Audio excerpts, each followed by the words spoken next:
Besti, balik lagi sama aku Dini Handayani di acara yang kita tunggu-tunggu, Kuliah Tamu Unira.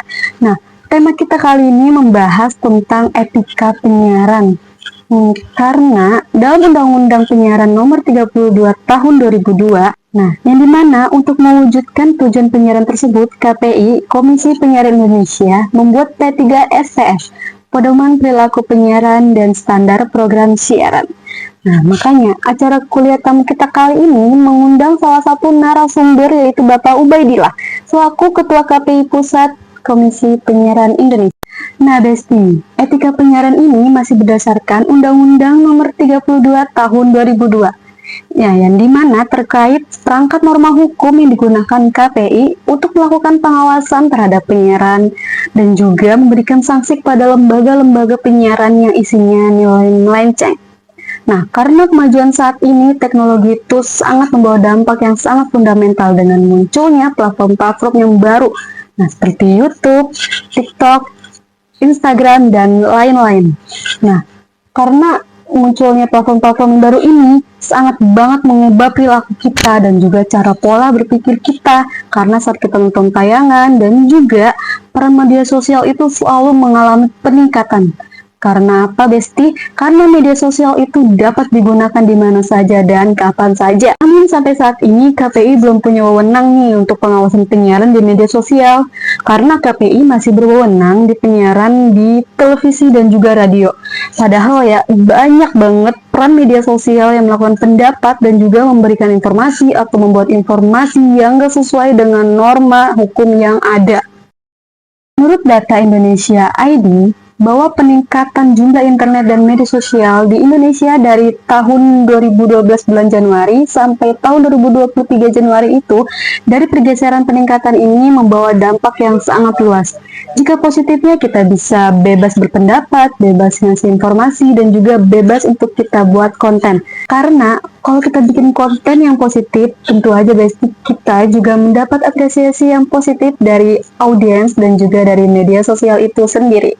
Nah, Besti, sekarang banyak banget kan program penyiaran yang tadinya di televisi dan juga radio sekarang udah pindah ke platform media sosial. Nah, makanya harusnya KPI juga mengawasi nih program-program penyiaran yang ada di platform media sosial. Semoga aja ya, Besti, undang-undang penyiaran segera disahkan. Oke, Besti, saatnya kita masuk ke sesi Q&A.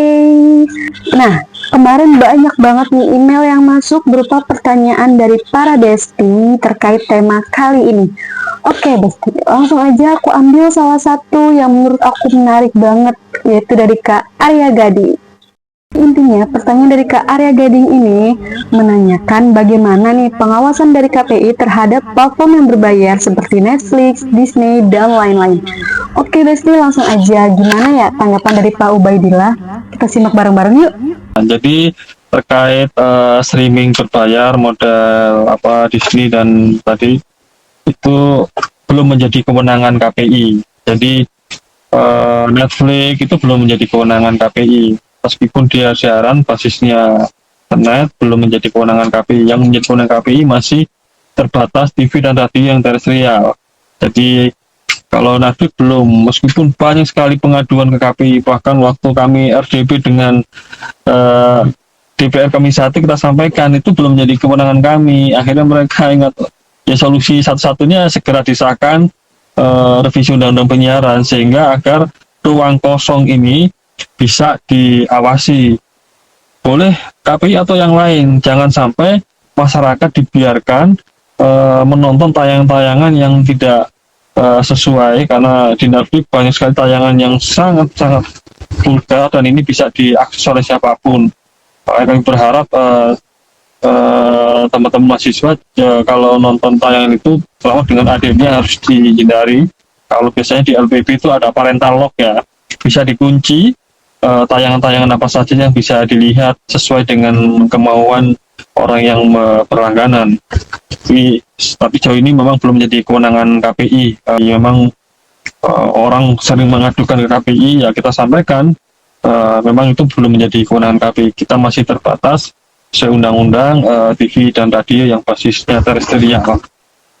Nah, itu dia Besti, tanggapan dari Pak Ubaidillah mengenai pengawasan dalam platform yang berbayar itu emang belum menjadi kewenangan KPI.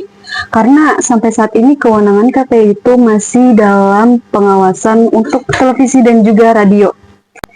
Tapi kita bisa kok ngajuin ke KPI untuk menjadi pertimbangan revisi undang-undang yang sedang berlaku. Emang banyak banget nih konten-konten di platform media sosial itu yang kurang sesuai dengan norma-norma yang berlaku di Indonesia. Oke Besti, sekian dulu dari aku untuk tema kita dalam kuliah tamu kali ini. Aku pamit undur diri Besti. Untuk nextnya kita bahas apa ya? Coba komen di bawah. Dadah Besti, sampai jumpa di episode selanjutnya.